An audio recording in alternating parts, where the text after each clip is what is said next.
Entre 1896 e 2024, 3 edições dos Jogos Olímpicos de Verão e 2 edições dos Jogos Olímpicos de Inverno foram canceladas, além de um adiamento. Muitos de vocês devem saber que o que explica esses cancelamentos foram as guerras mundiais. Mas como foram esses processos e os contextos históricos desses cancelamentos?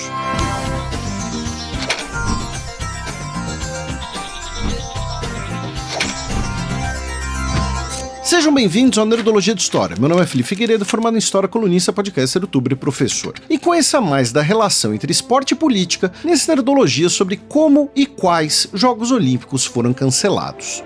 Aqui no Nerdologia já contamos um pouco sobre as origens dos Jogos Olímpicos modernos. Eles foram e são organizados pelo Comitê Olímpico Internacional, fundado em 1894, um movimento que buscava resgatar o espírito dos Jogos Olímpicos antigos no contexto do romantismo grego e da Segunda Revolução Industrial.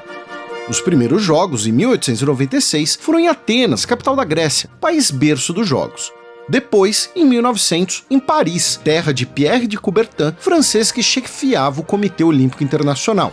4 anos depois, os Jogos foram em St. Louis, nos Estados Unidos, país que se destacava nos resultados dos Jogos.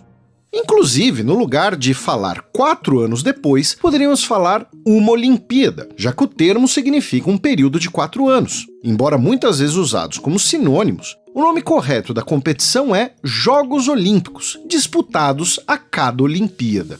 No contexto dos Jogos de 1908, que ocorreu a primeira troca de cidade e sede da história. Originalmente, a 6ª seção do COI, em 1904, escolheu Roma, que derrotou Londres, Berlim e Milão na disputa. Em 7 de abril de 1906, entretanto, uma erupção do Vesúvio devastou a cidade de Nápoles, e o governo italiano direcionou o uso dos fundos olímpicos para as obras de reconstrução da cidade. Como Londres ficou em segundo no processo seletivo, a capital britânica realizou os Jogos.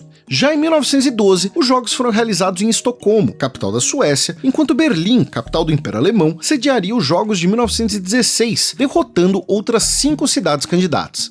O projeto alemão era mostrar o país como uma potência mundial, não apenas industrial e militar, mas também esportiva e na capacidade de organizar um evento. Havia também um interesse ideológico, já que os ideais estéticos e românticos alemães buscavam fazer uma conexão direta entre o Império Alemão e os antigos gregos. Os alemães, por exemplo, eram os principais arqueólogos do sítio da antiga Olímpia, na Grécia. Tudo isso influenciou bastante os ideais estéticos e falsidades supremacistas dos nazistas, tema do documentário Arquitetura da Destruição. Foi construído o Estádio Alemão, em Berlim, inaugurado em 1913, para 30 mil pessoas e inspirado diretamente no desenho dos estádios da Grécia Antiga.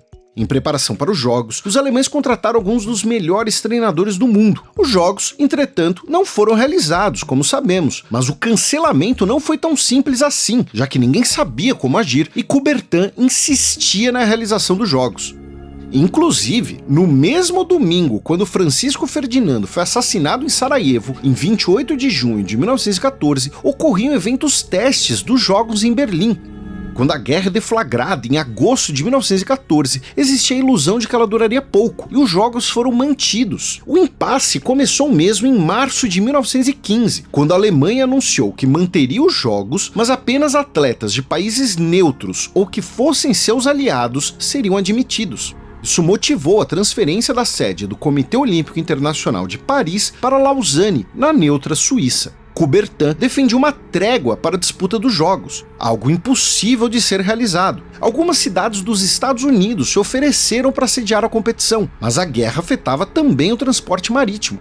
Em meados de 1915 que os Jogos foram cancelados. Ironicamente, o estádio foi transformado em um hospital militar para a guerra. Em abril de 1919, 6 meses após o fim da guerra, foi decidido que os próximos Jogos seriam na Bélgica, país que, na época, contava com grande simpatia europeia por ter sido invadida e ocupada pela Alemanha durante o conflito, apesar de ter declarado neutralidade. Os Jogos de Antuérpia mantiveram a identidade de 7ª Olimpíada, apesar do cancelamento anterior, e serem, na prática, os 6º Jogos Olímpicos. A edição seguinte foi em Paris, para a despedida de Coubertin, e, no ano de 1924, tivemos os primeiros Jogos Olímpicos de Inverno, em Chamonix, na França. Em 1928, os Jogos Olímpicos de Verão foram em Amsterdã, capital dos Países Baixos, e os de Inverno foram em St. Moritz, na Suíça, a primeira competição organizada desde a concepção como uma edição invernal dos Jogos Olímpicos. Hoje, inclusive, os Jogos de Inverno são realizados de maneira alternada com os de verão, mas isso começou apenas em 1994, por razões mercadológicas. Em 1932, ambos os jogos foram nos Estados Unidos, em Los Angeles e em Lake Placid, quando ocorreu a estreia do pódio olímpico. O ano de 1936 também viu os dois Jogos Olímpicos disputados no mesmo país, com os Jogos de Inverno disputados nos Alpes Bávaros e os de verão na capital Berlim. Lembra o que falamos sobre a visão dos nazistas em relação à Grécia Antiga? Foi nessa edição, muito utilizada pelo regime nazista para a propaganda de seu governo e de seus ideais estéticos, que tivemos a primeira cerimônia da tocha olímpica. Levar o fogo de Olímpia para a Alemanha nazista era uma maneira de simbolizar essa conexão ideológica. Em 1940, os Jogos de Verão seriam em Tóquio, capital do Império do Japão, e os de Inverno seriam em Sapporo, no mesmo país. Um dos líderes esportivos da proposta foi Kano Jigoro, fundador do judô, competição olímpica em que o Brasil é melhor sucedido em sua história. A ideia do governo japonês era projetar uma imagem mais amigável para o mundo, após a ocupação da Manchúria chinesa e a saída japonesa da Liga das Nações. E novamente, todos sabem que esses jogos foram cancelados por causa da Segunda Guerra Mundial, mas os detalhes são mais interessantes do que isso.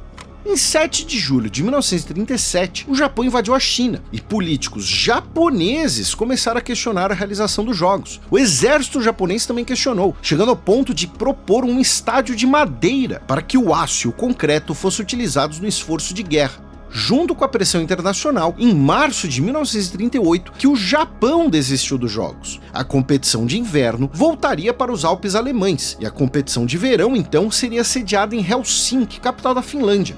Em setembro de 1939, faltando menos de um ano para os Jogos, a Alemanha nazista invadiu a Polônia, e 2 meses depois, a própria Finlândia foi invadida pela União Soviética, causando o cancelamento dos Jogos. Pouco antes da guerra começar, em junho de 1939, o Comitê Olímpico Internacional escolheu as sedes para os Jogos de 1944, com Londres vencendo uma disputa com outras 7 cidades para sediar os Jogos de Verão e Cortina d'Ampezzo, escolhida para sediar os Jogos de Inverno. No caso desses dois jogos, estava muito claro que seria inviável a realização das competições, e elas também foram canceladas durante a guerra. Os Jogos Olímpicos retornaram em 1948, após um hiato de 12 anos ou 3 Olimpíadas. Londres foi mantida como sede. O governo britânico chegou a cogitar a ceder realização para os Estados Unidos, mas o monarca Jorge VI insistiu que os Jogos seriam importantes para recuperar o orgulho britânico. Os Jogos de Inverno foram novamente em St. Moritz, na Suíça, já que a existência das instalações utilizadas em 1928 diminuiria os custos. Das cidades que sediariam os Jogos cancelados, Cortina d'Ampezzo recebeu os Jogos de Inverno de 1956 e é uma das sedes dos Jogos de 2026, enquanto Londres recebeu os Jogos de Verão também em 2012. Tóquio recebeu os Jogos de 1964 e de 2020, adiados para 2021 devido à pandemia de Covid-19, no que é tema para outro Nerdologia. E lembra que esse vídeo é um recorte, claro que muita coisa interessante ficou de fora e fontes e sugestões estão aqui na descrição. Nos comentários do Nerdologia sobre a história dos Jogos Olímpicos em Paris, comentaram que o Jason Statham também é exemplo de ator que foi atleta olímpico. Statham foi sim um atleta profissional de saltos ornamentais, disputou qualificatórias para os Jogos Olímpicos de 1988 e de 1992, mas não conseguiu resultados bons o suficientes para ir para os Jogos. Depois, ele se tornou modelo e foi descoberto pelo cineasta Guy Ritchie. Não se esqueçam de curtir e compartilhar o vídeo, ative as notificações de nosso canal para conhecer mais sobre os Jogos Olímpicos e até a próxima!